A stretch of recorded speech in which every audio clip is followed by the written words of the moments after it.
Le prince Charles devra réclamer un référendum sur l'avenir de la monarchie lorsqu'il deviendra roi, a prévenu un groupe de républicains.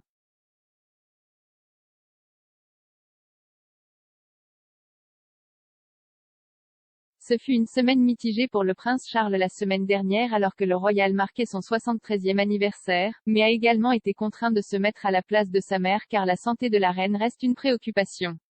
Le prince de Galles a commémoré son anniversaire avec un nouveau portrait de lui assis sur un banc à Highgrove, publié dimanche. Cependant, il avait l'air ému le dimanche du souvenir alors qu'il remplaçait la reine pour déposer une couronne au cénotaphe de Londres quelques heures seulement après l'annonce que sa mère ne pourrait pas assister à l'événement en raison d'une entorse au dos. Charles est le prochain sur le trône et se préparera à assumer la responsabilité supplémentaire qui accompagne le fait d'être roi.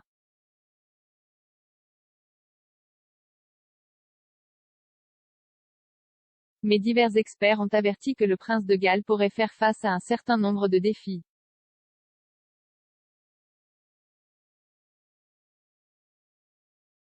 Un groupe de militants anti-monarchie a averti que le début du règne de Charles serait le moment approprié pour organiser un référendum sur la question de savoir si le Royaume-Uni devait conserver sa famille royale.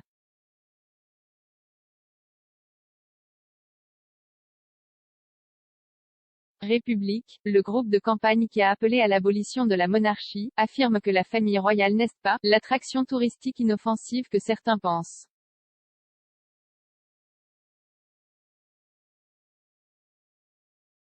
Graham Smith, directeur général de République, a déclaré en 2016 que l'objectif de l'organisation était d'organiser un référendum sur la monarchie dès que possible.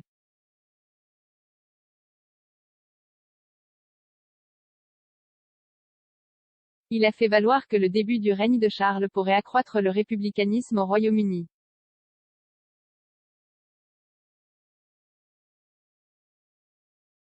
Monsieur Smith a déclaré à The Independent, ce sera la première fois que la plupart des gens verront un changement à la tête de l'État.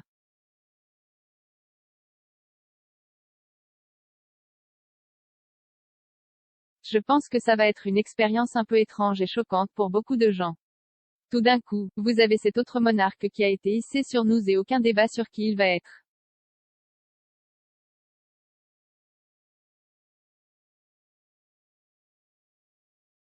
Pour une fois, voir réellement le pouvoir héréditaire en pratique, vous verrez réellement l'héritage du trône prendre place.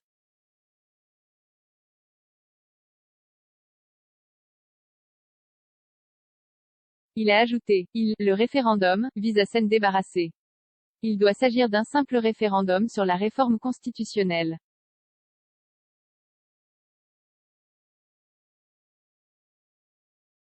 On peut gagner ou on peut perdre mais la succession changerait l'opinion publique, elle changerait la nature du débat.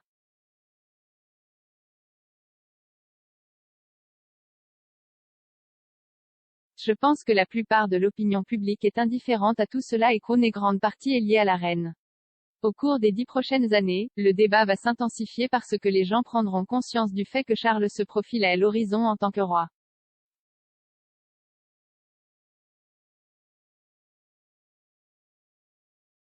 La République déclare sur son site internet qu'un référendum peut être convoqué une fois que l'opinion publique se montre systématiquement favorable à l'abolition de la monarchie.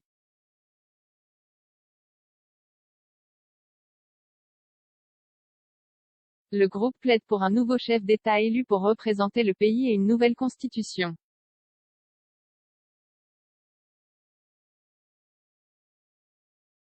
De plus, des palais tels que Buckingham Palace, le château de Windsor, le palais Saint-James et le palais de Kensington resteraient tous des biens nationaux tandis que la famille Windsor conserverait ses propriétés privées telles que Balmoral et Sandringham.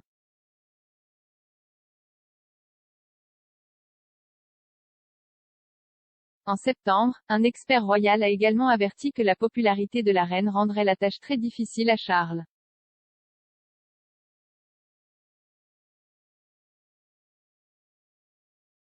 Jonathan Sacerdoti a déclaré à Express.co.uk que le leadership incroyable de la reine au cours des 7 dernières décennies avait rendu difficile pour le futur roi de se mettre à sa place.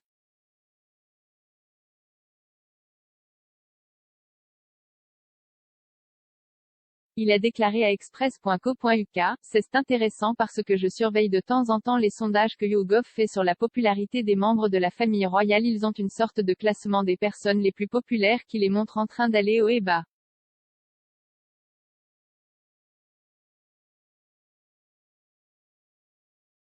D'une part, cela semble frivole, d'autre part, c'est une idée assez intéressante car le prince Charles souffre, en quelque sorte, de l'immense popularité de sa mère, la reine.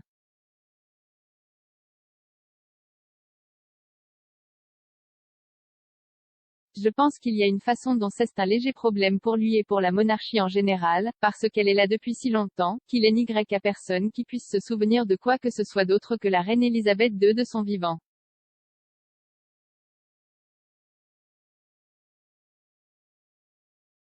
Elle est largement considérée comme une paire de mains très responsable, solide et sûre, qui a fait preuve d'un leadership incroyable dans un rôle très difficile, et certains diraient un rôle archaïque.